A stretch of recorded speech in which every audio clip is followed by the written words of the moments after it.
Welcome to DataWise Discoveries. Today we are going to discuss about Lambda function, and in Lambda function we are going to see the syntax of Lambda function and all those things. And in second chapter we are going to see about map, filter and reduce, and in last we are going to see about the recursion function. So without doing any delay, let me make a file that is named as lambda .py. So if I do this, it makes me the file of lambda.py.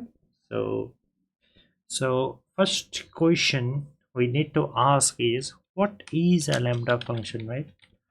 What is a lambda function? So a lambda function is nothing but it is a one line function. Okay, lambda function is also known as function that is similar to user defined function, but it does not have name. This is also known as anonymous function. This is also known as anonymous. Since it does not have its own name, it is also known as anonymous function. So it is also known as one line function. Okay, this is the thing. So what you need to understand is that a function is nothing but the function. In function which we used to do in multi-line of codes, but in lambda we will shorten that code and write it in one line. Okay, that's that much only, so nothing difficult over here. So if I write syntax of lambda function, then first of all you need to write as a lambda, then you need to give in argument and then expression. Okay, let me make a simple function first and then show you the example of lambda function. Let me make a function named show n, and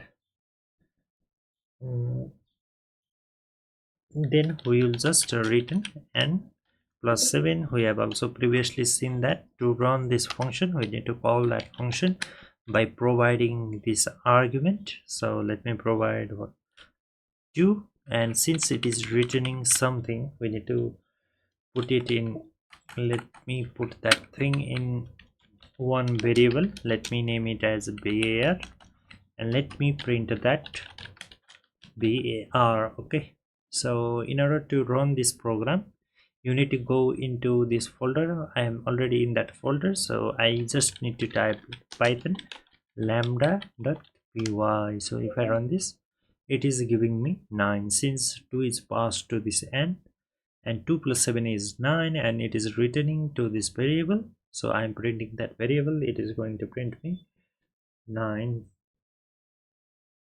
So we can write this function in the single line of code also. Okay, so let me use now go into the lambda function. So what I have said previously is we need to first write lambda, right?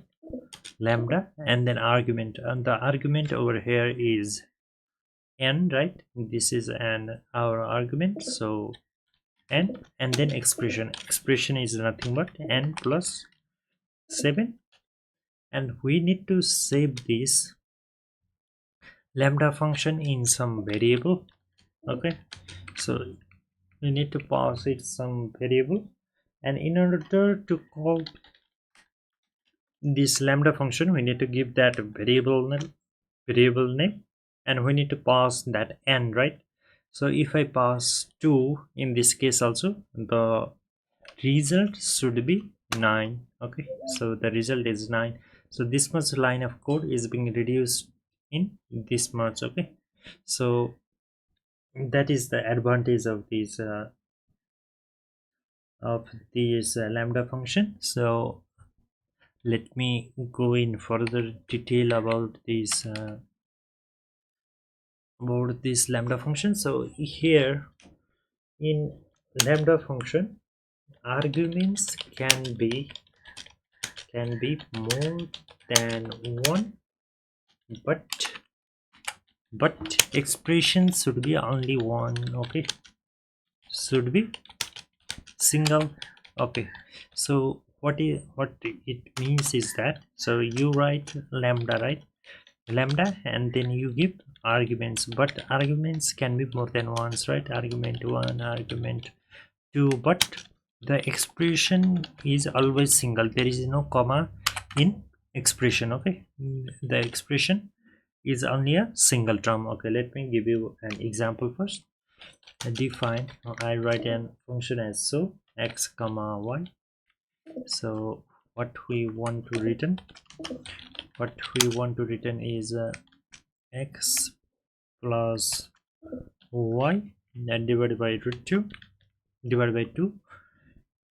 We are just calculating the average of these two numbers. So in order to run this function, I need to write print. I need to call that function x is 3 and y is 4. Then it must return me 3.5 as an average. Okay, so if I run this program, it will give me 3.5. okay, so in order to write this function by using our lambda expression, so it is quite easy. Okay, so what I need to write down is lambda, and I need to give the arguments, so x and y. Then I need to provide the expression is x plus y and divided by root 2. Okay, this is the term. So this is not the end of it. Okay, so this is only the half part of it. So we need to assign this to a variable. Okay, always assign this to a variable. I am giving the name as bar, so I am giving that name as bar. So we need to call that as bar, and I need to provide x and y, that's 3 and 4.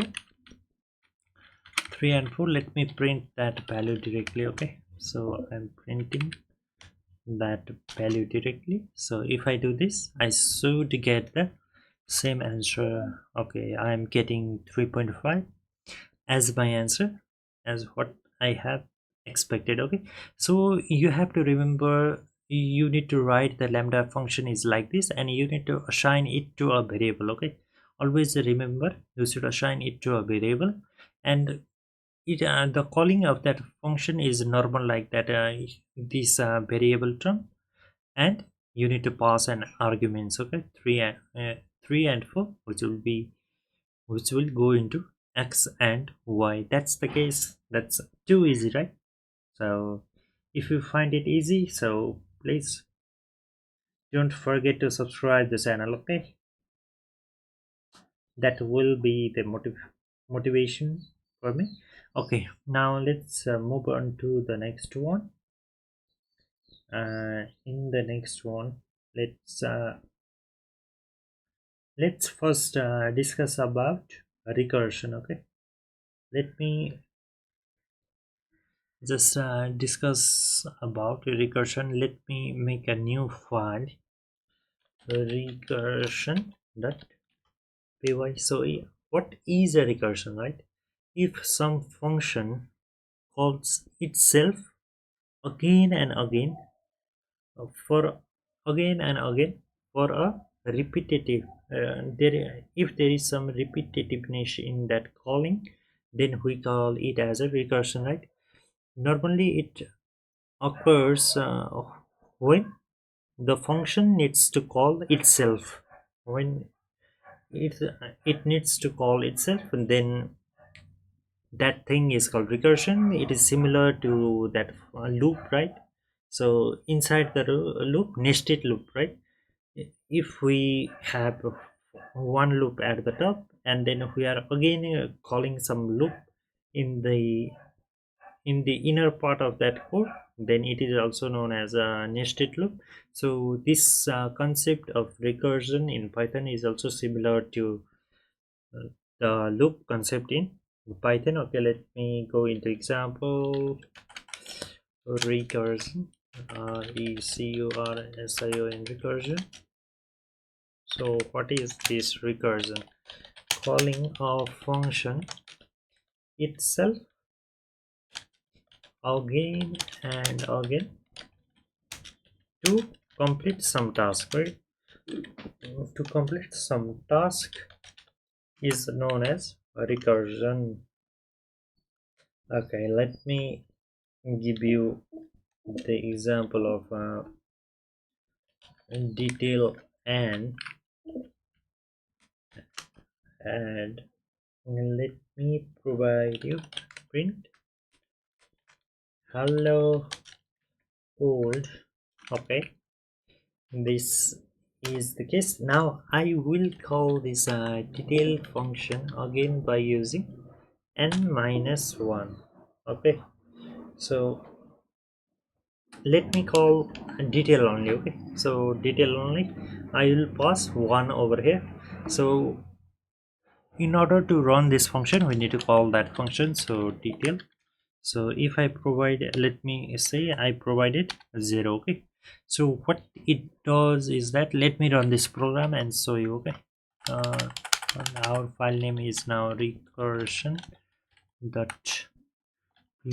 So if I run this program, so it is showing me it has run through this loop, right? It has gone through this print hello world, and it is again calling that function detail1, and it again prints hello world, and it is running. Actually it is running for only 1,000 times. Okay, let me show you on, let me give you example. I print over here n equal to n plus 1, so n, let me print hello world, and let me provide the value and over here. Okay, normally this recursion only runs up to the 1,000 times only. Okay, so let me show you that. Hello world this times n equal to n plus 1. Then if I run this program by calling this n, then it will be, I do not need this one also, so let me cancel this one. So I'll just write n plus 1 over here. So if I run this program, okay, it's going over here. So this is my terminal. So if I run this program again, so look at here, so it is running nearly up to 1,000 times. Okay, so it is running nearly up to 1,000 times in this case. Okay,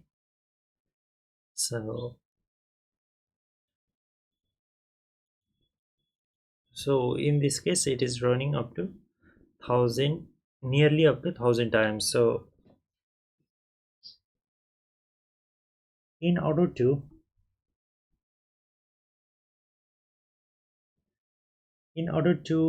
make this loop through more than 1,000 times, okay, we need to import the sys module from the Python. So let me,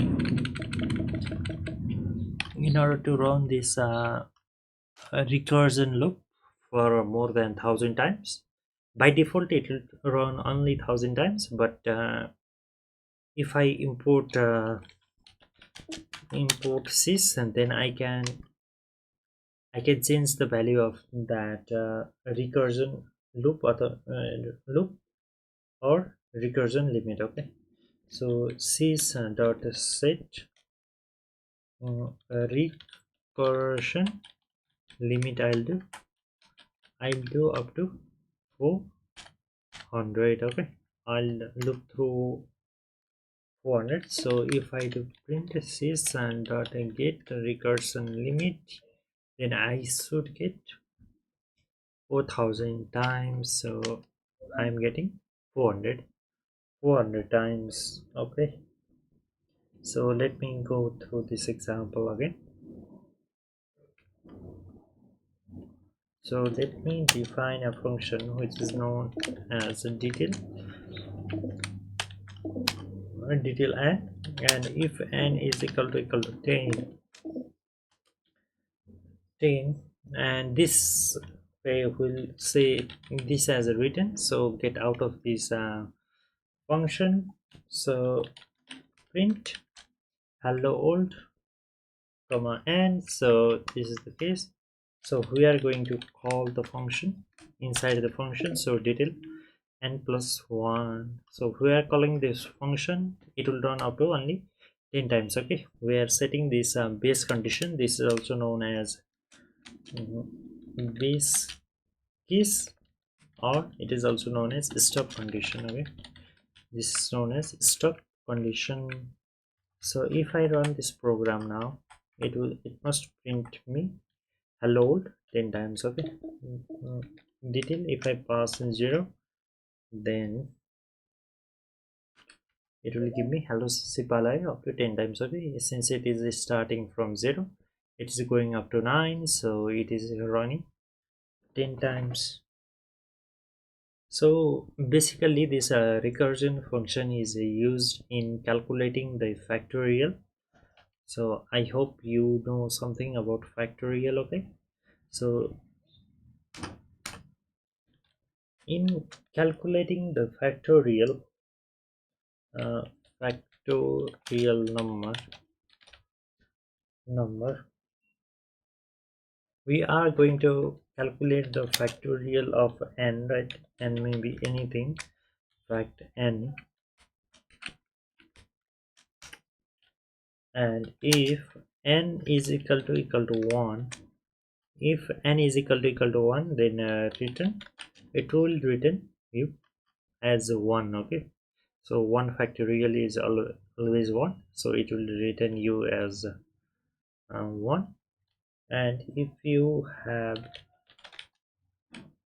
now if you have the another number, then it must call you like factorial n minus 1, right? 3 factorial is 3 into 2 factorial, the same thing I'm doing over here. So n into factorial n minus 1, it will first go through n is 3, then it will calculate 3 into 2 factorial, then it will put over here 2, then 1, then similarly. Okay, so this is the case. And if I do fact of 10, then I will run this code. So fact 10, it is returning, so I need to print the value. So print the factorial of 10. So if I run this program, I will get the factorial of 10. So I know the factorial of 5 in order to check my answer, so this must be 120, right? So it is coming as 120. So if I go to the larger number, so if I go in the factorial of 20, I will get this huge number, right? So if I go to the factorial of 50, then it will still give me a number. But if I do it 100 factorial, then it is still giving me the answer, because we have already set this recursion limit. Okay, that's why it is giving me this, I think. So otherwise it must give me an error. So let me run this program, let me provide it to 150. Okay, let me save that program and let me run this one. So it is running in my case, but if you have any problem in that, do the sys.set recursion limit and increase that limit. Okay, it will not only run up to only 100 times. So if you increase that number, let's say 200, 300, you should get the answer of that factorial part. So this much, yeah, this much we'll talk about the recursion. And now we will move onto the what is known as iterator.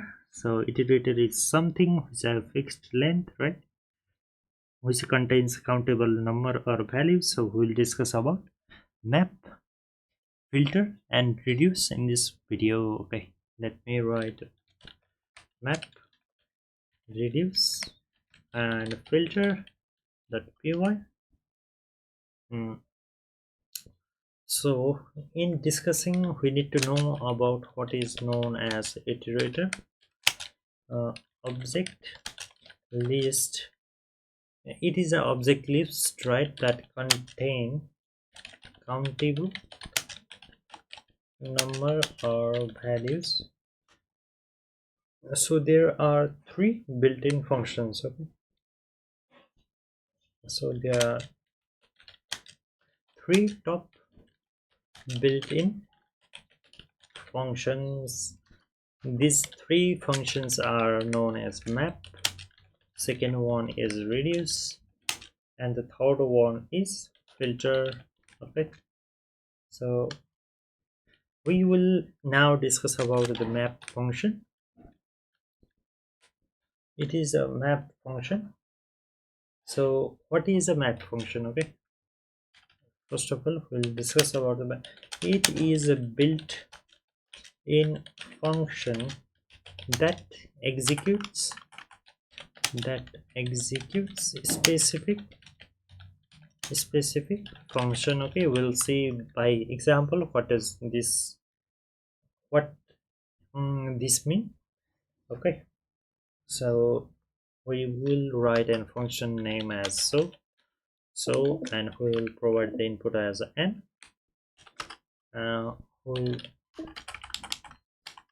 We will return n into n. In this case we will return n into n in this case. So 1 comma 2 comma 3 comma 4 comma 5 is by number. So if I want to run this program by providing the single element of a and then pass into so and then return n, right, I want to square the, I want to find the square of 1, I need to find the square of 2, I need to find the square of 3, 4, and 5. What we should do is that we need to send this list is also known as iterator, right?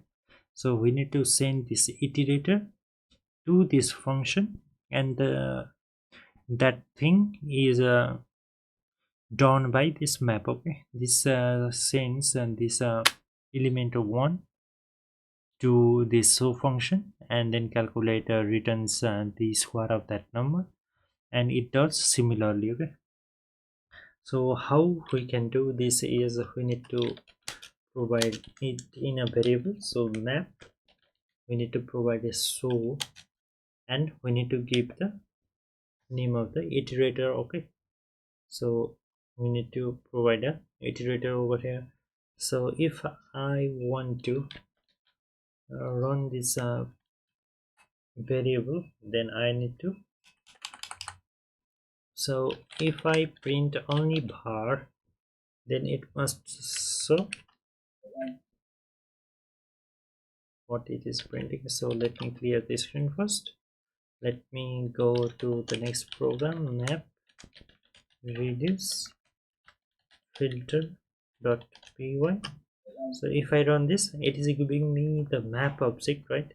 So in order to convert this map object into something we can read, we'll do it as a list, right? So if we write it as a list, it should provide you 1, 4, 9, 16, and 25.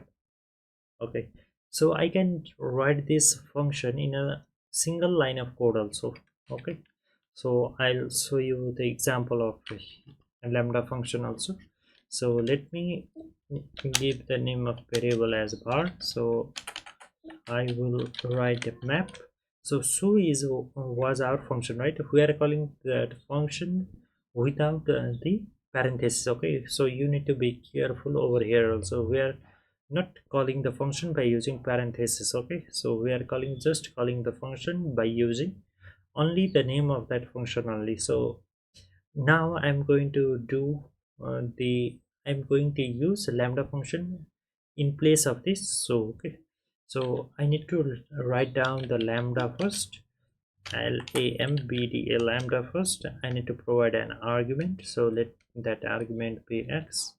Okay, no, okay, and I'll provide that as n. Then the the expression must be n into n, lambda n into n, and I need to provide the iterable, that's object. So if I provide this as like this, then it will give me a map object, right? In order to make it in the list, I need to give it as a list. If I provide that as in list, so this thing, and if I want to print this without in the list, so I'll cross this also, so I'll just print it over here. So if I do this thing, so this much of code is being written now in one line of code. Okay, so I need to uncomment this one. So if I run this program, I am getting the same output by just using one line of code. Okay, so we will now move on to the filter. What is a filter, right? Built in, this is also a built-in function which is used to filter the data from iterator. Okay, if we want to do filtering by using this list or something else, right, by using iterator, then we will use this filter. Okay, let me provide you example first. We need to provide a as 1 comma 2 comma 3 comma 4 comma 5 10 up to 11. Okay, so what I want to do here is I want to separate out the even number from the odd ones, right, by using this filter. Okay, let me define a function, define so, and then what I want to do is return n percent 2 is equal to 0. What it means is that I'm just checking whether the remainder of that list is 0 or not. Okay, I'm just checking whether the number is divisible by 2 or not. Okay, so in order to use this variable, uh, in order to use this filter, you need to do what is similar to that map function. Okay, so first of all, you need to provide that function name, and you need to provide the iterable. So let me just print this filter one. So if I do print this thing, then what I get is filter object. Okay, so what I am getting here is filter object and that memory location. But if I want that in list, so I'll do as a list, and I'll close that bracket. Then if I do print that thing, so I'm getting just the even numbers only. Okay, so I'm just getting the even number only. So if I want to use the lambda function in this above one, so what I should do is, in place of so, I need to write it as lambda and then argument, and we need to provide the expression, that's n percent 2 is equal to 0. So I think lambda spelling is wrong over here, so lambda. So if we write this much line of code only, so it will filter out the even numbers for me. So just print it, so it will just give you the even number. So this is the case of filter. Now the last remaining things is about the reduce. So to work with the reduce, you need to import from func tools you need to import reduce. Okay, to work with this thing you need to import a reduce. So 1 2 3 4 5 6 5 6 7 8 9 10 and 11. So what I need to do is write a function of x and y. We are defining a function of x and y. So if we want to return x plus y, what this reduce function will do is it will first pass this 2 as an argument. Okay, 2 elements as an argument in x and y, and it will add up these 2 elements, and it will again provide it in x, right? It will place that in x, and it will take the next element from the set and it will place it in y. Okay, so that's how it works. Defined so, and we are taking as an input x and y. So we want a variable, so we'll say just a reduce, and we will write the name of that function. So, and we will pass it as a.